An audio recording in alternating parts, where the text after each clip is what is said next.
Lle wedi ydych chi wedyn, a chi gweld os dda, mae'n braf iawn croesawu chi un oedfa prynhawn, nos, beth chi eisiau gael o fe.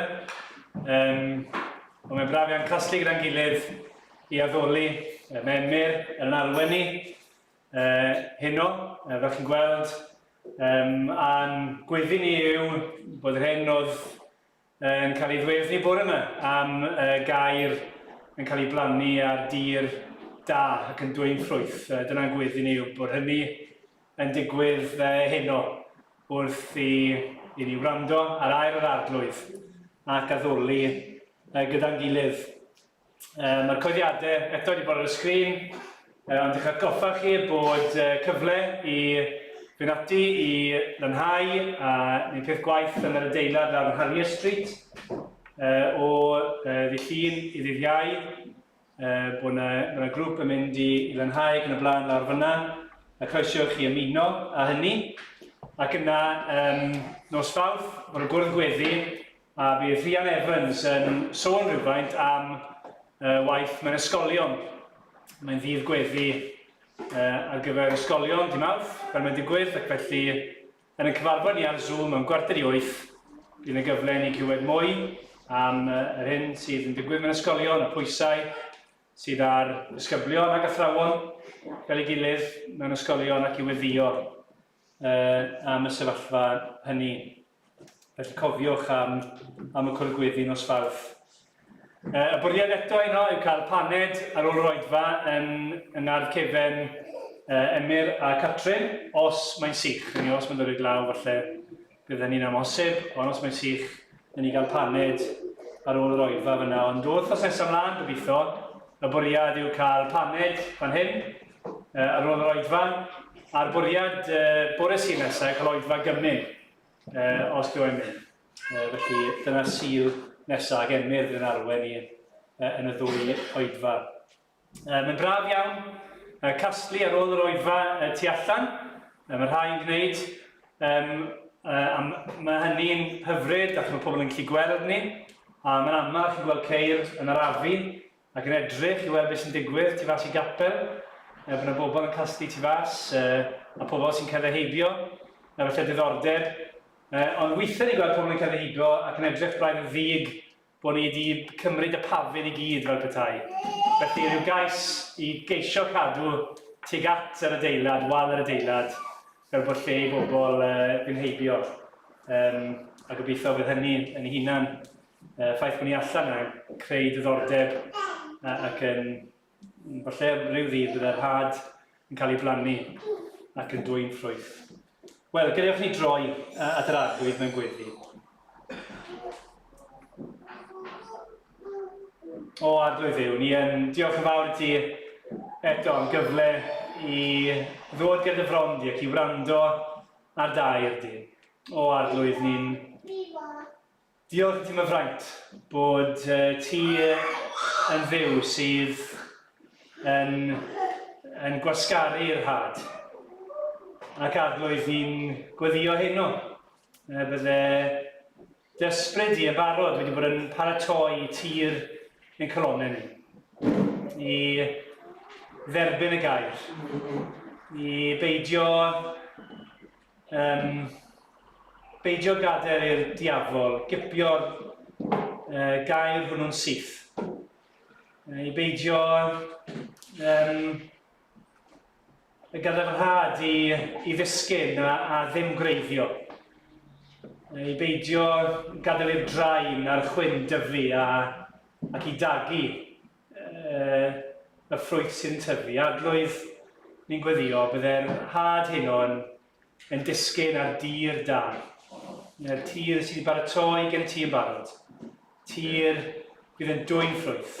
Arglwydd ni'n gweddio bydde'r ffrwyth hynny yn amlwg yn bywydau ni, bod yn bywydau ni'n llawn o'r Efengyl, yn llawn o'r arglwydd Iesu Grist. Ac arglwydd, ni'n gweddio hefyd y bydde y ffrwyth hynny'n ei weld wrth i ni fynd ati'r wythnos hon nawr i wasgaru'r had hefyd, i rhannu y newyddion da am yr arglwydd Iesu Grist. Ac yn dy ras di, yn dy ragluniaeth di, byddwn ni'n gweld ffrwyth ar y plannu hwnnw hefyd, gygoniad i denw di. O Dduw, ni di bod gyda Emyr, nertha fe, rho dy ysbryd iddo fe, rho dy air iddo fe, ac arglwydd rho dy ysbryd i ni i wrando ac i fyfyrio ac i gymhwyso. Ac arglwydd, os mae'n unrhyw beth sydd yn cadw ti rhagweithio, arglwydd ni'n gweddio i ti faddau unrhyw fain derbyn di. Yn enw ac yn heifiant, yr arglwydd Iesu Grist yn unig. Amen. Amen. Amen. Diolch, Rodri. Ni'n mynd i barhau i addoli trwy ganu emyn efo'n gilydd, rhif 524 yn y llyfr ymynau. Ac y teitl sy'n cael ei roi i'r emyn yma yw Ymbil am faddeuant. Pechadur wyf o arglwydd sy'n curo'r dy ddŵr. Erioed mae dy drygaredd ddi ddiwedd i ni'n stor. I ti faddau beie, rifedu'r tywod ma. Gwn fod dy hen drygaredd lawn cymaint ag o'r blaen. A'r pennill ola yn ymbil gwasgara y tew gymyle oddi yma i di fy nhad. Datgyddiau mi beinydd yr iachawdwriaeth rad. A dywed air dy hunan wrth fenaid clwyfus trist. Dy fod yn maddau meiau yn heiddiant Iesu Grist. Dim llawer o bethau gwaith os yna na chydwybod eog poenus. Ac eto, trwy'r arglwydd Iesu Grist, ni yn gallu dod yn edifeiriol, a dod mewn ffydd a phrofi maddeuant. Mae gynnwch chi ni sefyll felly i ganu dyn gilydd.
Ni'n mynd i droi heno yma at lyfr Galarnad. Yn ei seibiant wythnos diwetha, sef o fi ffwrdd a Derek yma, ond i ni heno 3 o llyfr Galarnad. Yn cofio mae rhwng Jeremia ac Ezekiel yn yr Hen Testament, y tebyg yw, neu mae llawer yn credu mae Jeremia, y proffwyd ysgrifennodd y llyfr yma. Ond dwi'n mynd i ddarllen y bennod ar ei hyd, Galarnad pennod 3. Dyma ein Duw ni. Mae fi yw'r gŵr a welodd Ofid dan wialen ei ddicter. Gyrodd fi allan a gwneud i mi gerdded trwy dywyllwch lle nad oedd goleuni. Daliodd i droi ei law yn ferbyn a hynny ddydd ar ôl dydd. Parodd i'm cnawd am croen ddihoeni am aluriodd fy esgyr. Gwnaeth warchau o'm cwmpas, am hamgylchynu a chwerder a blinder. Gwnaeth i mi aros mewn tywyllwch, fel rhai wedi hen farw. Ceodd arnaf, fel na allwn ddianc, a gosododd rwymau trwm amdano. Pan elwais a gweiddi am gymorth fe wrthododd fy ngweddi, ceodd fy ffyrdd a meini mawrio, a gwneud fy llwybrau'n gam. Mae'n gwylio amdano fel arth, fel llew yn ei gyddfa. Tynnodd fi oddi ar y ffordd am dryllio ac yna fy ngadael yn ddiymgelef. Paratodd ei fwa am gosod y nod i'w saith. Anelodd seithau ei gawell a'i trywanu i'n perfeddion. Yr oeddwn yn giff gwawd i'r holl bobloedd, yn destun caneuon gwatwarus drwy'r dydd. Llanwodd fi a chwerder a meddwi ar wermod. Torodd fy nanedd a cherig a gwneud i fi grymu yn y lludw. Roedd wedi famddifadu o heddwch. Anghofiais beth yw daioni. Yna dwedais, diflannodd fy nerth a hefyd fy ngobaith oddi wrth yr arglwydd. Cofia fy nhrallod am crwydro, y wermod a'r bistol. Rwy fi yn ei gofio'n wastad ac wedi fy narostwng. Meddyliaf yn wastad am hyn ac felly disgwyliaf yn eiddgar. Nid oes terfyn ar gariad yr arglwydd, ac yn sicr ni falla ei dosturiaethau.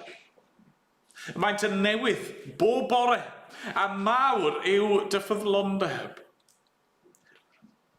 Dwedais, yr arglwydd yw fy rhan, am hynny disgwyliaf wrtho.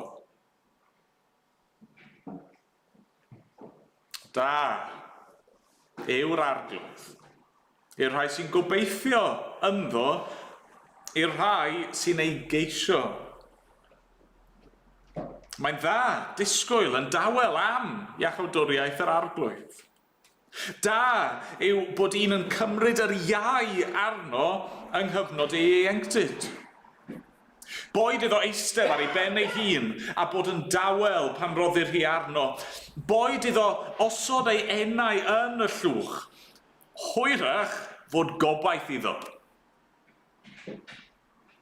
Boed iddo droi ei rydd i'r un sy'n ei daro a bod yn fodlon i dderbyn dirmyg, oherwydd nid yw'r arglwydd yn gwrthod am byth. Iddo gystuddio, bydd yn trigarhau, yn ôl ei dosturi mawr, gan nad o'i fodd y mae'n dwy'n gofid ac yn cystuddio pobl. Sathru dan draed, holl garcharorion y ddeiar, a thaflu o'r neilltu hawl rhywun ger bron y goruchaf, a gwirdroi achos. Onid yw'r arglwydd yn sylwi ar hyn? Pwy a all o'r chymyn i unrhyw beth ddigwydd heb i'r arglwydd ei drefnu? Onid o enna'r goruchaf y daw, drwg a da? Sut y gall unrhyw un byw rwgnach? Ie, unrhyw feidrolyn yn erbyn ei gosb. Bydded i ni chwilio a phrofi ein ffyrdd a dychwelyd at yr arglwydd a dyrchafu'n calonnau a'n dwylo at Dduw y nefoedd. Rydym ni wedi troseddu ac wrthryfela ac nid wyt ti wedi maddau. Wyt ti'n llawn dig ac yn ein herlyd, yn lladd yn ddi-arbed. Ymguddiais mewn cwmwl rhag i'n gweddi ddod atat, gwneithos ni'n sbwriel ac yn garthion ymysg y boblwydd. Mae'n holl elynion yn gweiddi'n groch yn ein herbyn. Fe'n cawsom ein hunain mewn dychryn a magl, hefyd mewn difrod a dinistyr. Mae fy llygaid yn ffrydiau o ddŵr o achos dinistyr merch fy mhobl. Mae'n diferu'n ddi-baid, heb gael gorffwys, hyd onid edrych ar arglwydd a gweld o'r nefoedd. Mae fy llygad yn flinder i mi, o achos dinistyr holl berched fy ninas. Mae rai sy'n elynion i mi heb achos yn fy erlyd yn wastad fel aderyn. Y maent yn fy mwrw'n fyw i'r pydew ac yn taflu cerrig arnaf. Llifodd y dyfroedd trosof a dwedais mae ar ben arnaf. Gelwais ar dy enw o arglwydd o waelod y pydew. Clywaist fy llef, paid a throi'n glisfyddar i'n cri am gymorth. Deithos yn agos ataf, y dydd y gelwais arnat, dwedais paid a gofni. Roedd y ti o arglwydd yn dadlau fy achos ac yn gwaredu fy mywyd.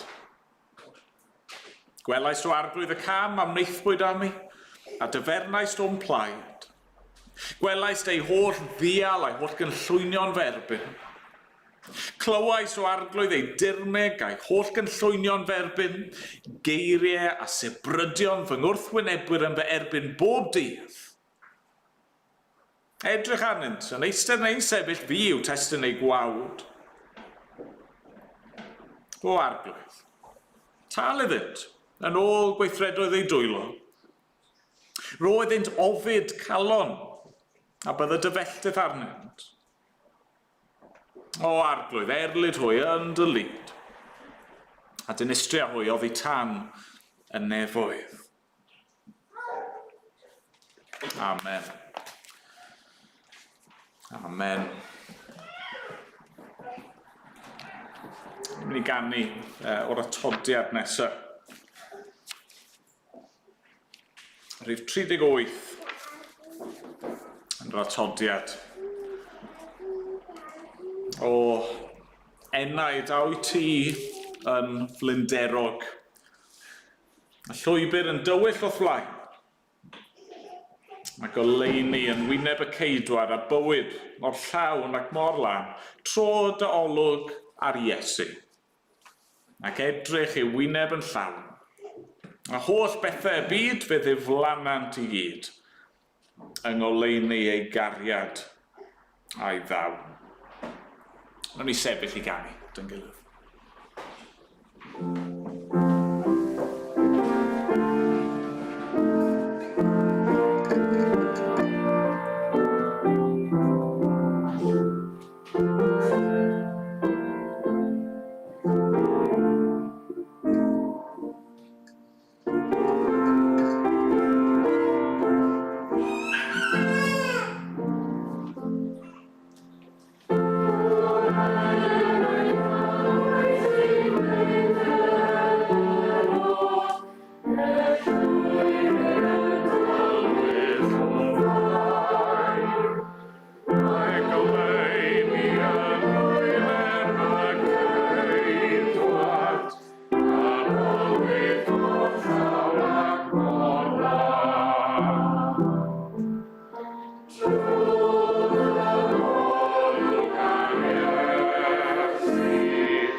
Rwy'n ni weddio yn gilydd.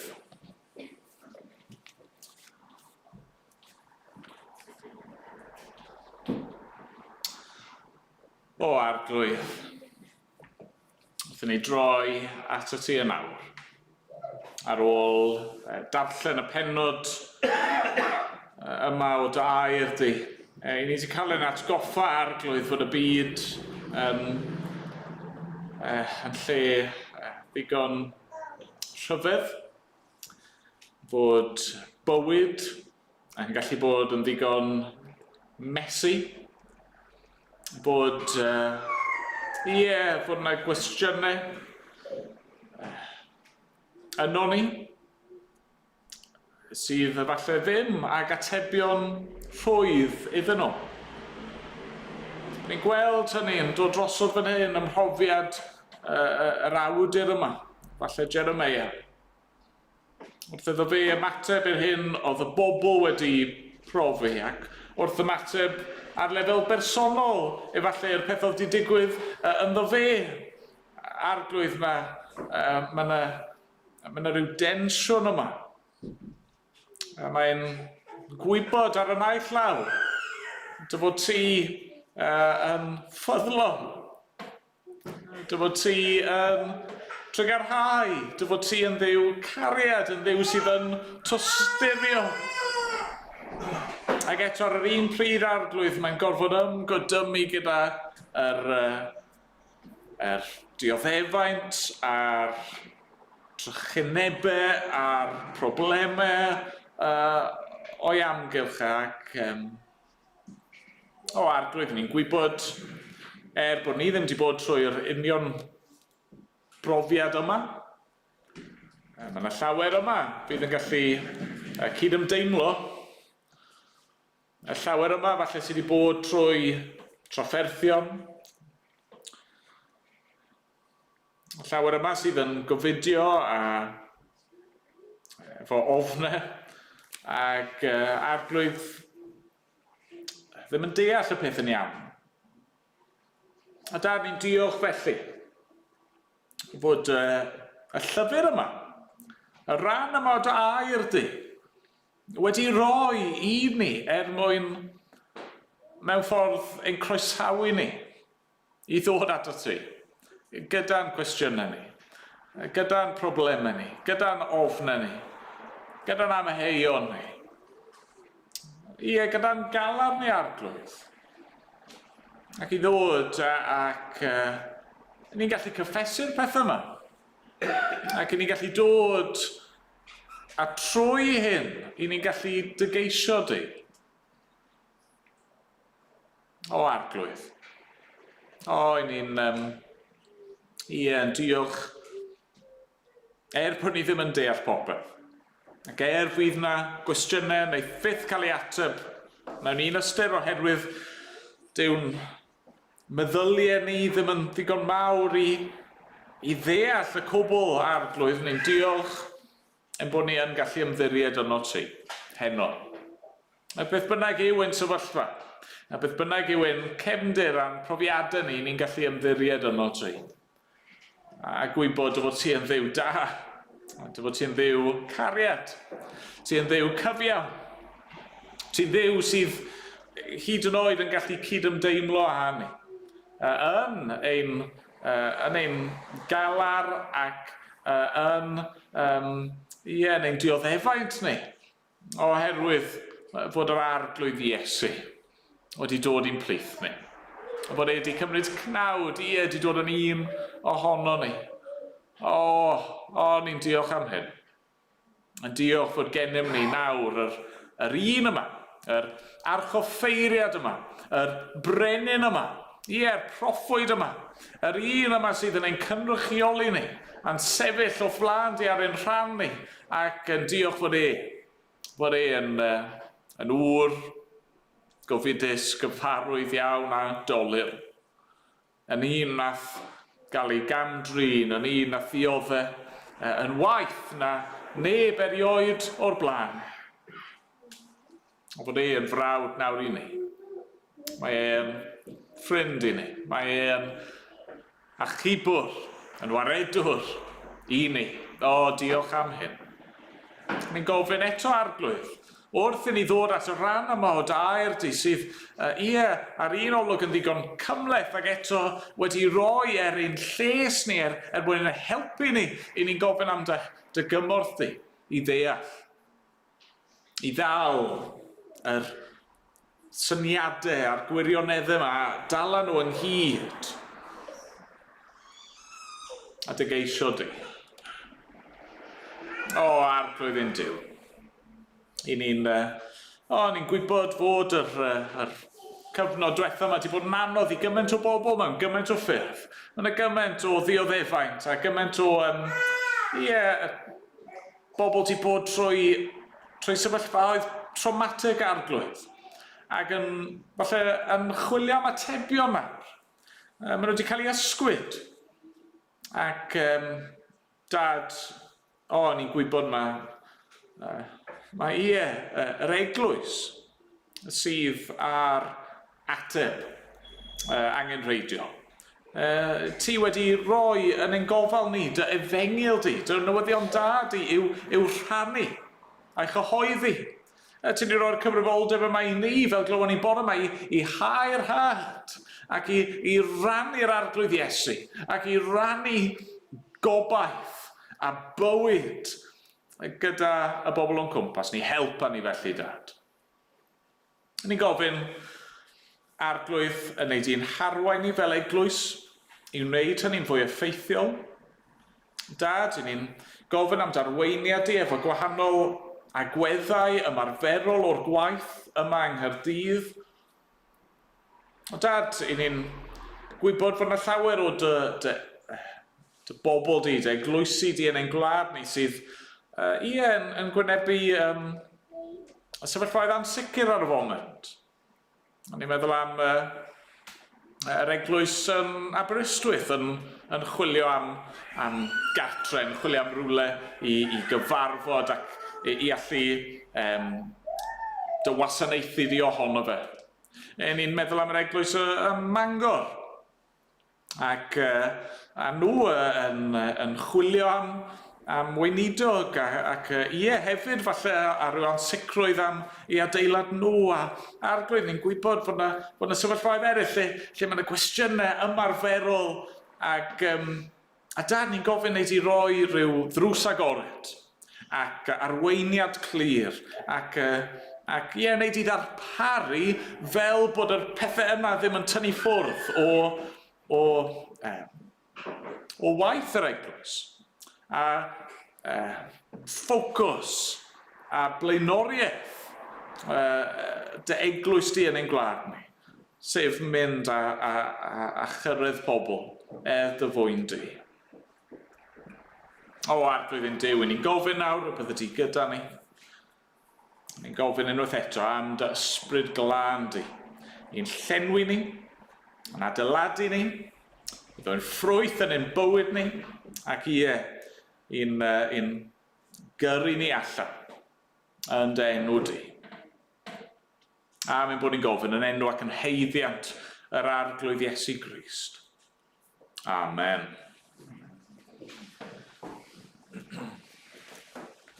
Amen. Ganon ni o'r atodiad nesaf, rhif 24. 24. Golchwyd Magdalen yn ddisglair. A Manasse ddi yn wyn yn y ffynon ddaeth o galon Iesu ar Galfaria fryn. Pwy a oer na olchi'r fyne? Pwy a oer na byddaf byw? Ffynon weidlyd pen Calfaria, llawn o rinwedd dwyfol yw. Ac ymlaen, o'n i sefyll i ganu.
Wel, os ych chi yn ymuno â ni a di methu'r gyfres digon byr yma mor belled, neu os ych chi wedi bod yn ni a jyst i anghofio lle ni wedi cyrraedd mor belled, i ni'n gweithio'n ffordd yn ni trwy'r llyfr yma, llyfr y Galarnad. A be sydd yn ni yn llyfr Galarnad yw cyfres o 5 cerdd. Mae 5 pennod a ym mhob pennod mae gerdd darn o farddoniaeth. Lle mae'r bardd, yr awdur, a fwy na thebyg Jeremia, ni ddim yn gwybod hynny, mae yn ymateb i drychineb.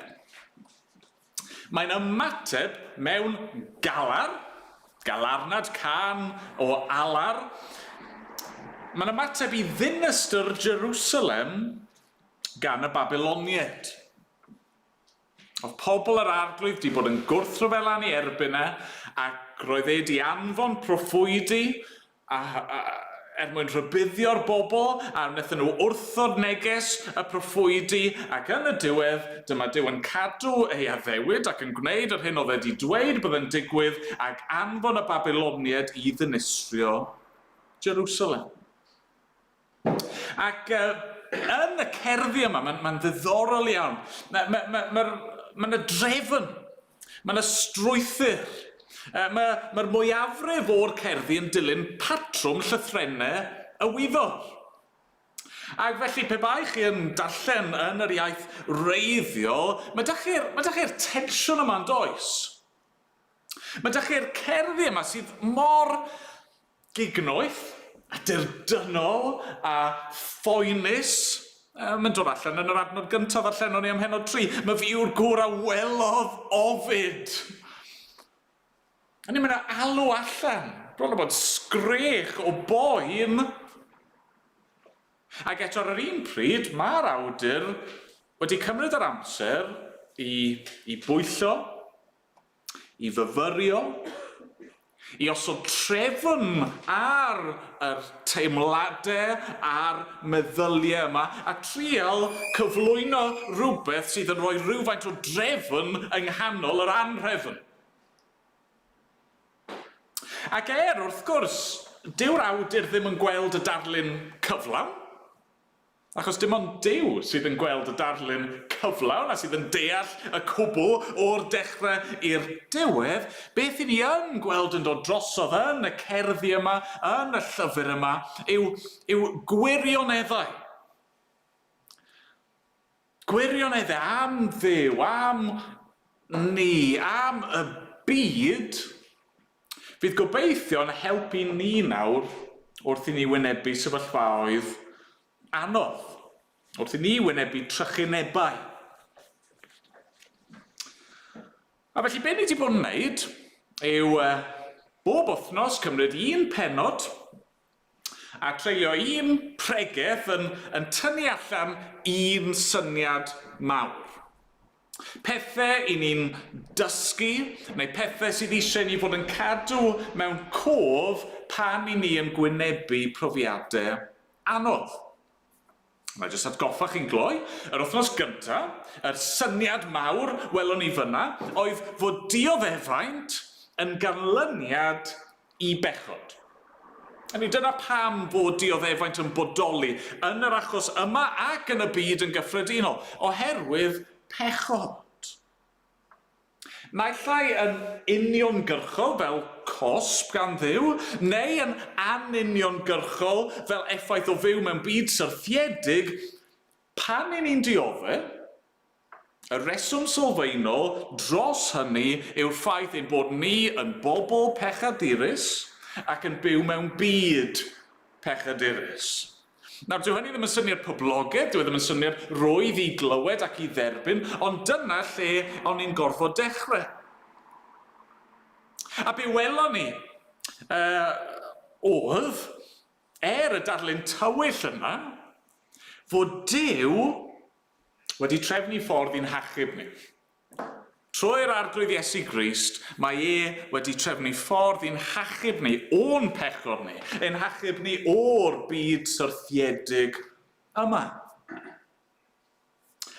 Yna, yr ail wythnos, ydyn ni symud ymlaen o hynny, a'r syniad mawr oedd ni wedyn oedd gweld fod Duw bob amser yn ymddwyn yn gyfiawn.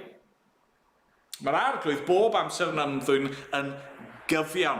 Hynny yw, beth bynnag i ni'n profi, beth bynnag i ni'n wynebu ac yn mynd trwyddo fe, os i ni ddim yn deall yn iawn pam bod hyn yn digwydd i fi, pam bod yr arglwydd yn caniatáu hyn i ddigwydd i fi, i ni methu cwestiynu yr arglwydd a'i gyfiawnder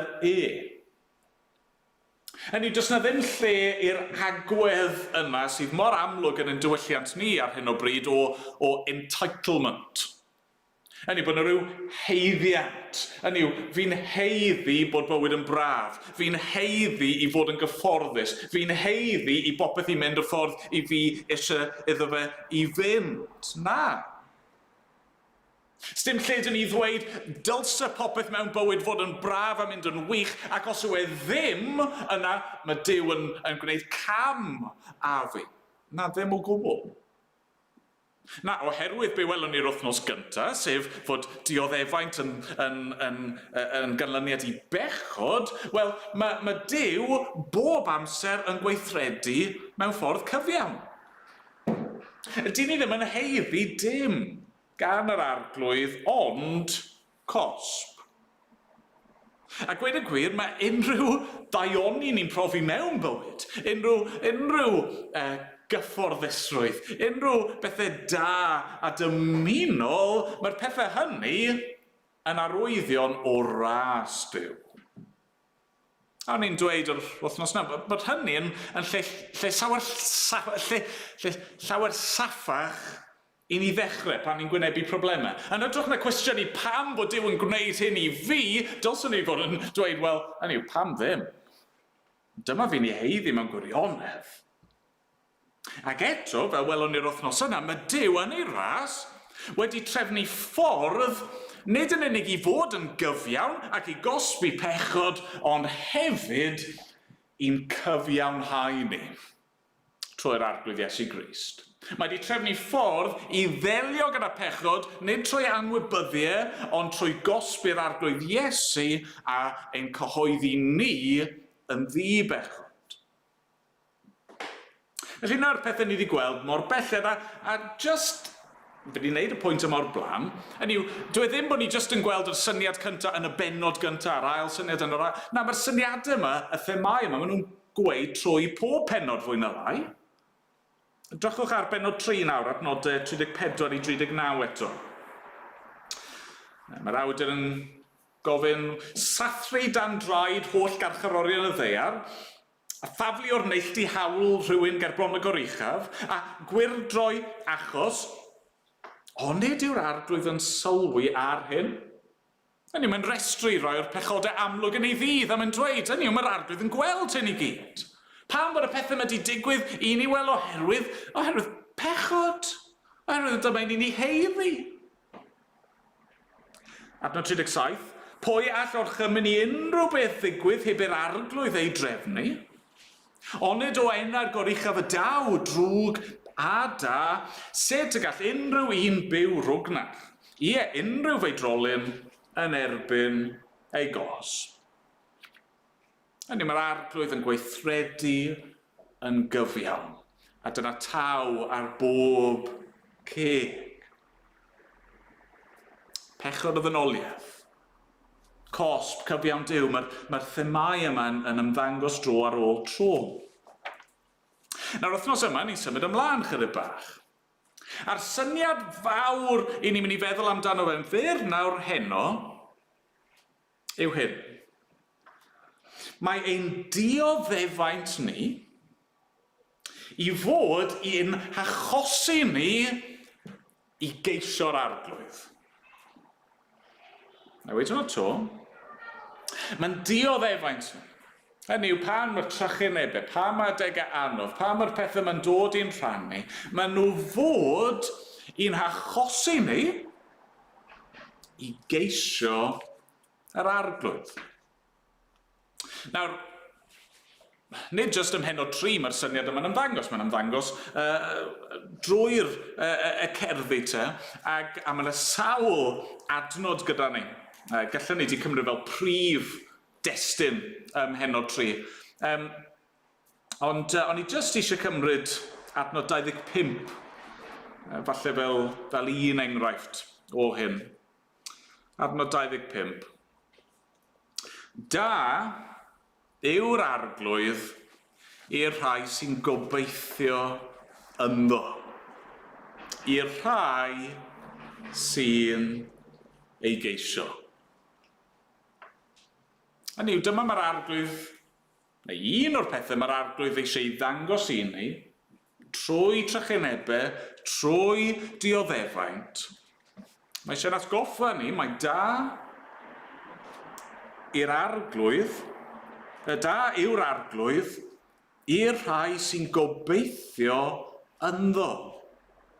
I'r rhai sy'n ei geisio. Nawr, wrth gwrs, pan chi stopio ac yn meddwl am y peth, mae popeth mewn bywyd fod i wneud hyn. Mae popeth fod i'n gyrru ni i geisio Duw. Mae'r pethau da i ni'n derbyn. Mae pethau dymunol yna, pethau hyfryd mewn bywyd. Mae nhw fod i'n gyrru ni at yr arglwydd yn dynol. Pan ni'n edrych ar hyfrytwch y greadigaeth. A pan ni yn cael pryd hyfryd o fwyd. A pan ni wedi cwtio lan yn glid yn ein gwely. A pan mae'r holl bethau da yma gyda ni, fe ddylsyn ni fod yn rhoi diolch i Dduw. Fe ddylsyn ni fod yn dod ac yn rhoi mawl iddo fe fel yr rhoddwr. Yr un sydd wedi'n creu ni, yr un sy'n cynnal ni, yr un sydd yn rhoi pob peth da i ni. Ac eto, fel ni gyd yn gwybod, yn aml iawn, dyw hynny ddim yn wir ydy. Dyw ddim yn wir amdano ni fel Cristnogion, heb sôn am bobl sydd ddim yn adnabod yr arglwydd. Yn aml iawn, ni'n gallu mynd i drysori y rhoddion ac anghofio am y rhoddwr. A felly, mae yna adegau lle bydd yr arglwydd yn gosod ni mewn sefyllfaoedd. Mae yna adegau lle bydd yr arglwydd yn caniatáu i ni wynebu dioddefaint a thrychinebau mwyn bron a bod ein gorfodi ni i'w geisio fe. Fi wedi rannu'r dyfyniad yma o'r blaen, a mae'n un gwych a mae'n hynod o addas ar y pwynt yma. C.S. Lewis, yr awdur, yn dweud hyn, God whispers to us in our pleasures, yn siŵr bod lot o chi'n gwybod hwn, speaks in our conscience, but shouts in our pains. It is his megaphone to rouse a deaf world. A mae bod yna'n wych, yn dydi?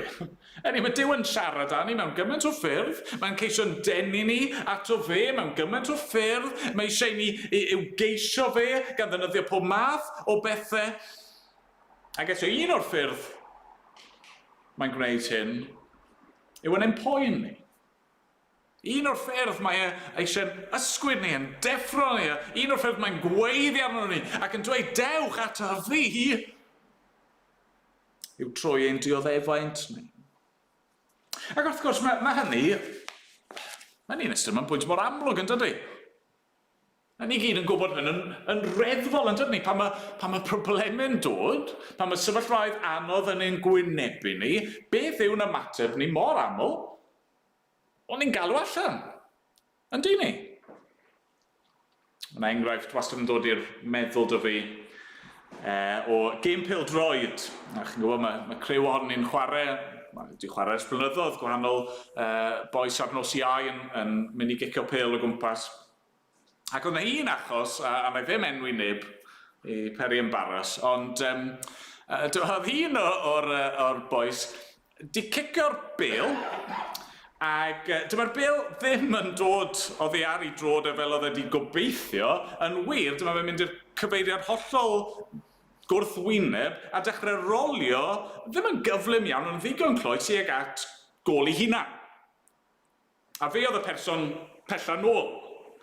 A hynny yw, oedd e'n hilarious. Oedd dim byd oedd e'n gallu neud. Hynny yw, oedd y bêl bron a bod e fewn cyrraedd, ond oedd e'n symud yn riglo iddo fe'n neud unrhyw beth am y peth. A chi'n gwybod beth nath e? Nath e weiddi. Help! Help! Hynny yw, oedd e'n ffars, oedd e'n wych. Ond yn y foment yna, hyd yn oed efo'r enghraifft mor wirion â hynny, y cwbl oedd e'n teimlo oedd e'n gallu gwneud, bron a bod methu stopo hynna, jyst i weiddi ar, oh, help! Da yw'r arglwydd i'r rhai sy'n gobeithio ynddo, i'r rhai sy'n ei geisio. Pan mae dioddefaint yn dod, y rhan o'r reswm yw am fod yr arglwydd eisiau ein bod ni yn gweiddi help. Yn galw allan, yn gobeithio ynddo fe, ac yn ei geisio fe. Na fi'n credu bod yr arglwydd eisiau i ni geisio fe mewn dwy ffordd yn arbennig. A chi yn gallu gwahaniaethu rhwng yr pethau yma, ac eto ar yr un pryd maen nhw'n gwbl gysylltiedig â'i gilydd. Y ffordd cyntaf mae'r arglwydd eisiau ni i'w geisio fe yw mewn edifeirwch. Edifeirwch. Wel, pan i ni'n dioddau, pan mae pethau'n cael eu cymryd i ffwrdd oddi wrtho ni, pan mae'r pethau i ni'n dibynnu arnyn nhw yn crasio i lawr o'n cwmpas ni, beth sy'n digwydd? Wel, ni'n dod i sylweddoli yn dyn ni fod y byd yma, pethau'r byd yma, ni'n gweld bod nhw'n anigonol. Y pethau mae ni wedi bod yn trysori, y pethau mae ni wedi bod yn casglu, y pethau mae ni wedi bod yn addoli, falle nid dyna'r ffordd ni'n meddwl am y peth, ond dyna'r gwir, ni'n addoli'r pethau yma. Ni'n ei trin nhw fel ein diwy ni, ac yn sydyn iawn, pan mae trychinebau'n dod, beth sy'n digwydd, maen nhw'n cael eu cymryd i ffwrdd yn dyfa. Ac yn y foment yna, beth sy'n digwydd? Wel, i ni'n cael ein gorfodi yn dyn ni i gwestiynu. Ni'n cael ei gorfodi i chwilio am atebion. Falle o'r blaen oedd popeth i weld yn glir ac yn sorted, ond nawr mae'ch byd chi wedi cael ei droi i ben i weired a chi'n gorfod holi pam. Pam fod hyn wedi digwydd? Pam fod dioddefaint yn bodoli? Pam bod Duw yn caniatáu hyn i ddigwydd i fi? Y math o gwestiynau ni wedi bod yn edrych arnyn nhw yn barod. Ac y gwir yw pan i chi yn mynd ati i ofyn y cwestiynau yma a gofyn beth yw'r ateb mae Duw yn ei roi, beth i ni wedi gweld? O fi yw'r reswm. Fi yw'r broblem. Dyw'r broblem sylfaenol yn y byd ddim mas fyna. Mae'r broblem sylfaenol yn y byd mewn fan hyn, yn fy nghalon i. Y reswm pam fi'n diodde yn y sefyllfa yma yw naill ai am fod Duw yn fy nghosbi neu'n fy nisgyblu am ryw bechod difrifol beiddgar yn ei erbyn neu mae'r hyn i fi'n ei brofi yn ganlyniad i'r cwymp, ond y naill ffordd na'r llall, dyma fi'n ei heiddi. Ger bron Duw cyfiawn, dyma fi'n ei heiddi. Dyma fi'n ei heiddi am addoli a trysori y byd yma yn hytrach mae addoli fel Duw. Ac pan ni'n sylweddoli hynny, chi'n gweld? Pan ni'n gweld bod ni yn rhan o'r broblem, mae hynny i fod, bwriad yr arglwydd yw bod hynny yn arwain at edifeirwch.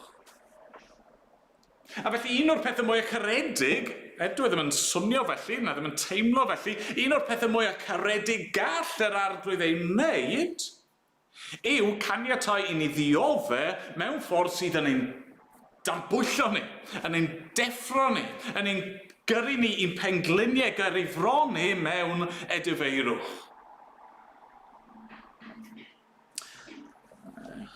Pan chi'n gyrru car, yna lot o bethau yn does ar yr hewl mwyn ceisio'ch cadw chi'n saff. Ac un o'r pethau yw'r llinellau maen nhw'n rhoi ar y ffordd yn dydw. Mae yna rai llinellau arbennig yn does. Dyn nhw ddim jyst yn llinellau paent. Sa'n cweith yn siŵr maen nhw'n neud ond ar y draffordd er enghraifft. Mae yna llinellau yn does ar yr ochr, a lle os ych chi'n gwyro gormod i'r ochr ac yn dechrau, mae'r teirs yn cyffwrdd yr paent yma efo'r bumps yma ynddo fe. Be sy'n digwydd? Mae yna sŵn yn does. A mae yna rhyw ddirgrynu'n digwydd. Dwi'n yn deimlad neis, ydy, dwi ddim fod yn deimlad neis, mae fod i ddangos i chi bron am mynd off yr hewl. Neu mae rhywbeth tebyg yn oes, weithiau pan ych chi'n dod lan at rhyw roundabout mawr prysur. Llinellau eto, rhyw fath o baint, ond gyda rhyw fath o bumps yna fe, chi'n cyrraedd yna, ac os chi'n mynd yn rhy gloi, mae'r bumps yna yn eich ysgwydd chi yn dyn nhw. Maen nhw'n dirgrynu'r car. Dyn nhw ddim yn teimlo neis, ond maen nhw'n dangos i chi yn nesau at rhywbeth peryglus fan hyn. Ac os nag i ti'n rhoi dy drodi ar y breics, os nag os yna rhywbeth yn newid, ti yn mynd i fod yn trafferth. Dyma'r ymateb mae'r arglwydd eisiau gennym ni. Dyma un o'r resymau pam bod e'n caniatáu ddioddefaint i ddod i'n rhannu mwyn ein dangos i ni, neu mwyn atgoffa ni bod angen i ni edifyrhau. Dwch ar adnodau 28 ymlaen. Mae'r awdur yn annog hyn am berson doeth. Y boed iddo eistedd ar ei ben ei hun, a bod yn dawel pan roddir hi arno. Boed iddo osod ei enau yn y llwch. Hwyrach fod gobaith iddo. Boed iddo droi ei rydd i'r un sy'n ei daro, a bod yn fodlon i dderbyn dirmig, oherwydd nid yw'r arglwydd yn gwrthod am byth. Iddo gystuddio, bydd yn trigarhau yn ôl ei dosturi mawr, gan nad o'i fodd y mae'n dwy'n gofid ac yn cystuddio pobl. Mae'r adnod yna mor allweddol, nad o'i fodd. Hynny yw, dydy ddim yn plesio Duw i wneud hyn. Nid dyma ddi fwriad na ein gwrthryfel ni yn ei erbyn sydd i achosi bod e'n gorfod mynd i, os allai roi fel hyn, extreme measures, desperate times call for desperate measures, a mae'n caniatau'r pethau yma i ddod mwyn i ni edfarhau. Wedi gweud yn barod, oedd pobl yr arglwydd yn hyn wedi cael rybydd ar ôl rhybydd ar ôl rhybydd. Edfarhewch, edfarhewch. Trowch ato fi, dychwelwch ato fi, ceisiwch fi, medde'r arglwydd trwy ei weision y proffwydi, ac o'n nhw wedi gwrthod. Ac yn y pen draw, mae'n anfon y Babiloniad, mwyn gorfodi nhw i weld ei angen, gorfodi nhw i weld ei bai, gorfodi nhw i sylweddoli nad yw popeth ddim yn hunky-dory, na, mae dyn ni broblem.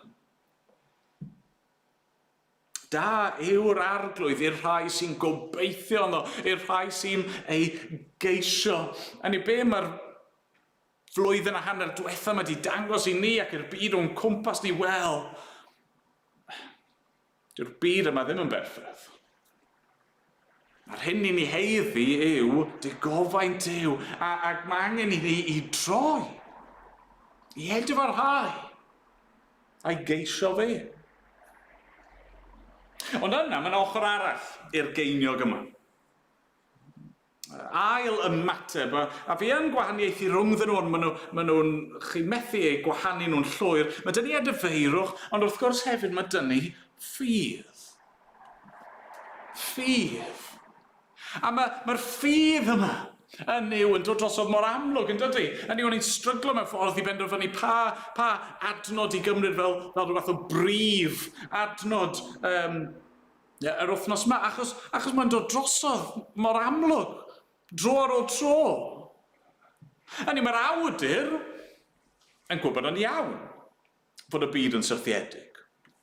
Mae wedi cydnabod mewn gymaint o ffyrdd euogrwydd ei hun a'r bobl ger bron Duw, a'r ffaith bod beth bynnag sy'n dod i'w rhan nhw yn gwbl gyfiawn ac yr hyn maen nhw yn ei heiddi.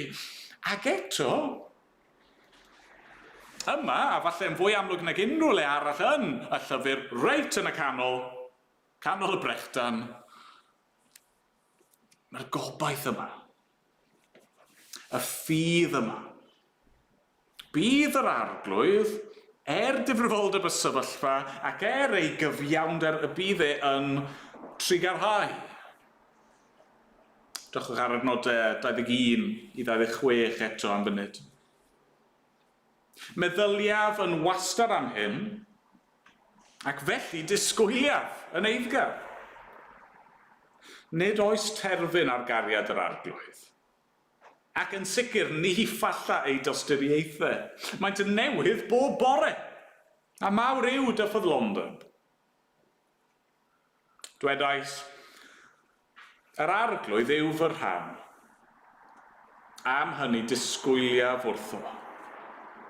Da yw'r arglwydd i'r rhai sy'n gobeithio ynddo, i'r rhai sy'n ei geisio.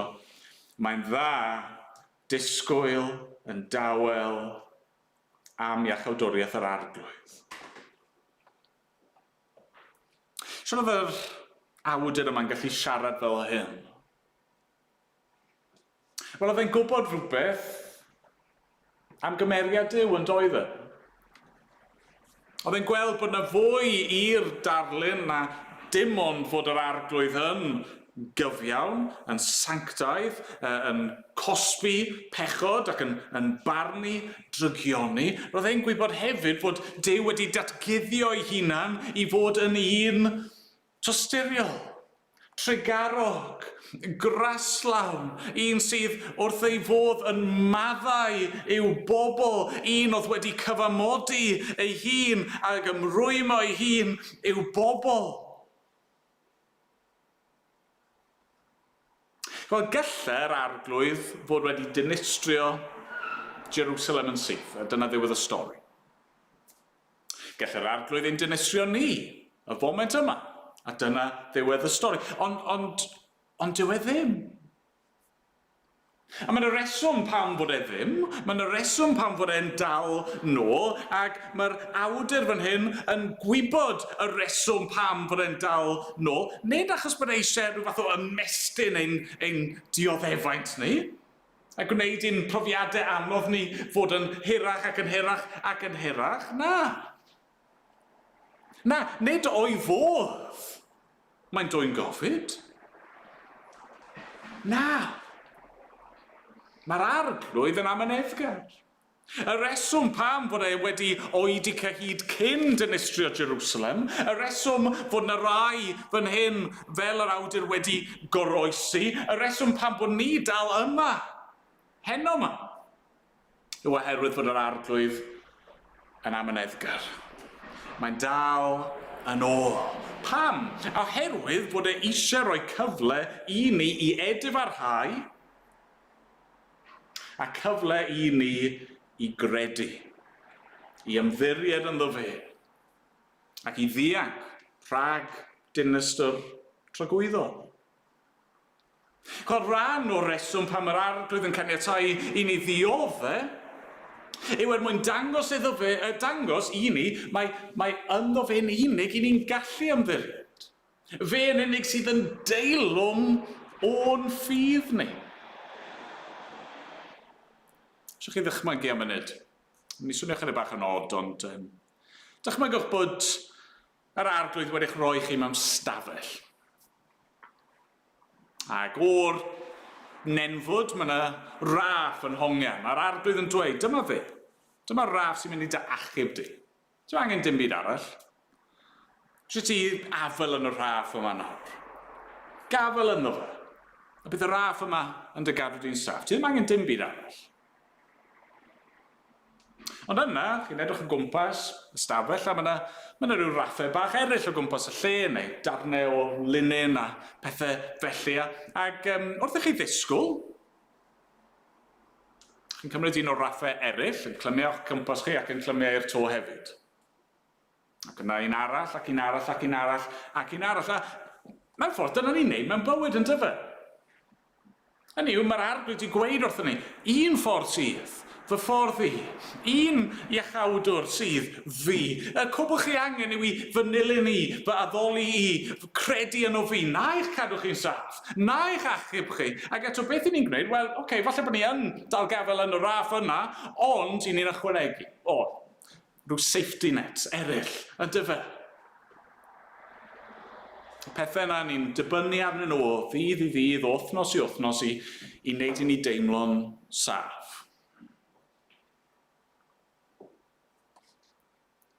Pan mae dioddefaint yn dod, be mae'r arglwydd yn gwneud? Mae fel petai yn dod efo siswm ac yn snipio'r pethau yna i ffwrdd. Mae'n cymryd yr pethau eraill yna. Yn dangos i ni, na ti methu dibynnu arnyn nhw, ti ddim angen dibynnu arnyn nhw. Dyn nhw ddim mynd i dy gynnal di. Mae'n cymryd nhw i ffwrdd ac yn ein gorfodi ni sylweddoli na oedd yn iawn o'r cychwyn. Dyma'r unig beth i fi angen. Fe a fe yn unig sydd yn gallu rhoi bywyd tragwyddol i fi. Ac os ydych chi unrhyw amheuon heno o'r arglwydd a'i ddaioni, ei dosturi, a'i ffyddlondeb e. Os ych chi'n meddwl eich hunan, wel, mae'n iawn i ddweud fod e wedi rhoi'r raff yma i fi afel ynddo fe, a mae di addo cadw fi'n saff, ond sydd ydw i'n gallu gwybod, wel, mae'r prawf gyda ni, chi'n gweld. Yr prawf, wrth gwrs, yw yng nghyflawniad yr amser fe nath e anfon ei fab ei hun, yr arglwydd Iesu, mwyn ein hachub ni. Fe nath anfon ei fab i brofi cymaint o'r pethau sy'n cael ei darlunio yn y bennod yma. Falle bod wedi taro chi rai o'r pethau sy'n cael ei sôn amdano nhw'r syniad o cael eich i orfodi i aros mewn tywyllwch fel rai wedi hen farw a syniad o rwymau o'i amgylch a pobl yn gwawdio ac yn rhoi'r busl iddo fe. Hynny mae'r holl bethau yma a mae'n swnio mor ofnadwy a nath yr arglwydd Iesu gwynebu'r cwbl. Fe nath e ddiodde. Pam? Wel, mae Iesu'n dweud beth oedd prif neges, beth oedd yr had oedd Iesu'n hau mor aml. Y neges oedd hyn, Oedfa'r Hwyr a chredwch yr Efengyl. Oedfa'r Hwyr a chredwch yr Efengyl. Sdim angen I ni am yr arglwydd. Mae di profi unwaith ac am byth ei gariad a'i ffyddlondeb I ni. Eisiau gorffen efo hanes. Rai blynyddoedd yn ôl, o'n I mewn cynhadledd o I weinidogion. Ac pob pryd bwyd, chi'n dueddol o eistedd o gwahanol pobl chi ddim yn nabod yn aml iawn. Nes I ddechrau siarad efo'r gŵr yma. O'n I ddim wedi cwrdd efo'r blaen, o'n I tua'r un oed, falle oedd blwyddyn yn y ddau'n hun na fi. Ac nath e rannu dy fi bod e'n ŵr gweddw.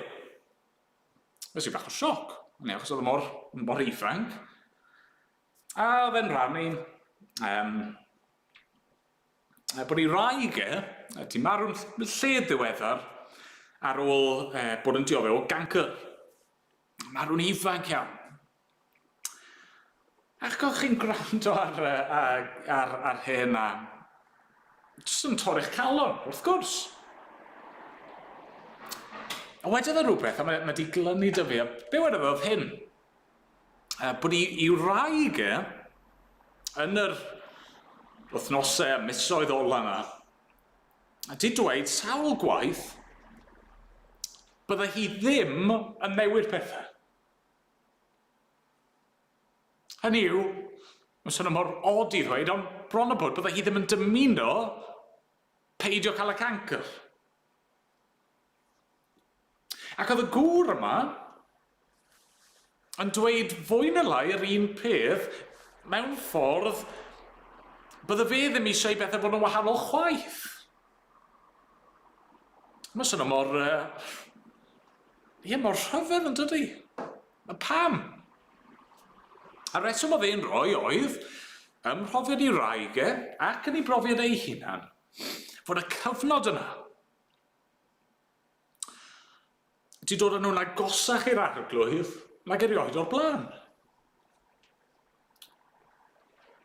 Di gwneud nhw'n ymwybodol o'i hangen a di nerthu eu ffydd nhw a di achosi nhw I obeithio yn yr arglwydd a I geisio fe mewn ffordd bydden nhw fyth di wneud heblaw am hynny. Dwi ddim bod ni'n ceisio dioddefaint. Dwi ddim bod ni'n weddio y bydde'r pethau yma'n digwydd I ni. Ac eto mae'n gysur yng ngwybod hyn yn does. Pan I ni'n diodde? Pan fydd trychinebau yn dod? Mor boenus ac bod ni ddim yn deall beth sy'n mynd ymlaen, efallai, mae be mae'r arglwydd yn ceisio I wneud yn ein bywyd ni yw hyn. Bod ni yn ymostwng o'i flaen, bod ni yn gafel yn dynach ynddo fe, a bod ni'n gallu dweud hyn da yw'r arglwydd. I'r rhai sy'n gobeithio ynddo. I'r rhai sy'n ei geisio. Mwyn ei enw. Amen.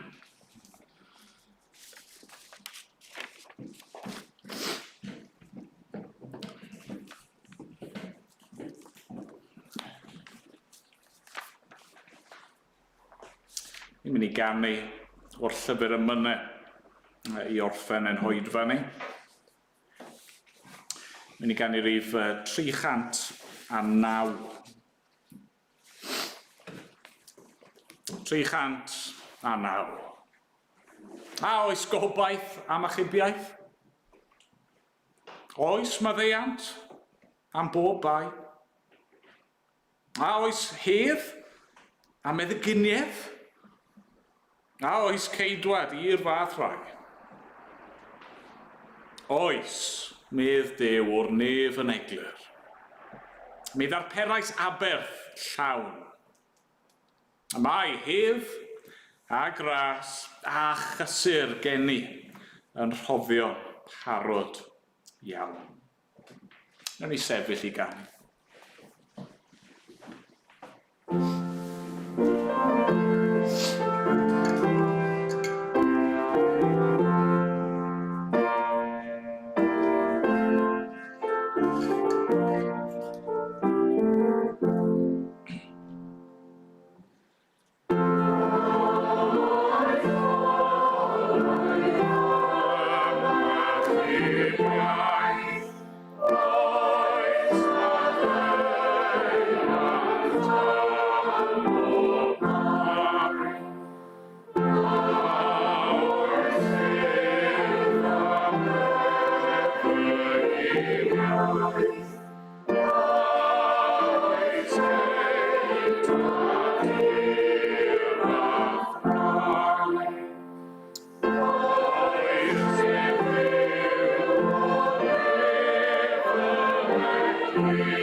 Ni weddio.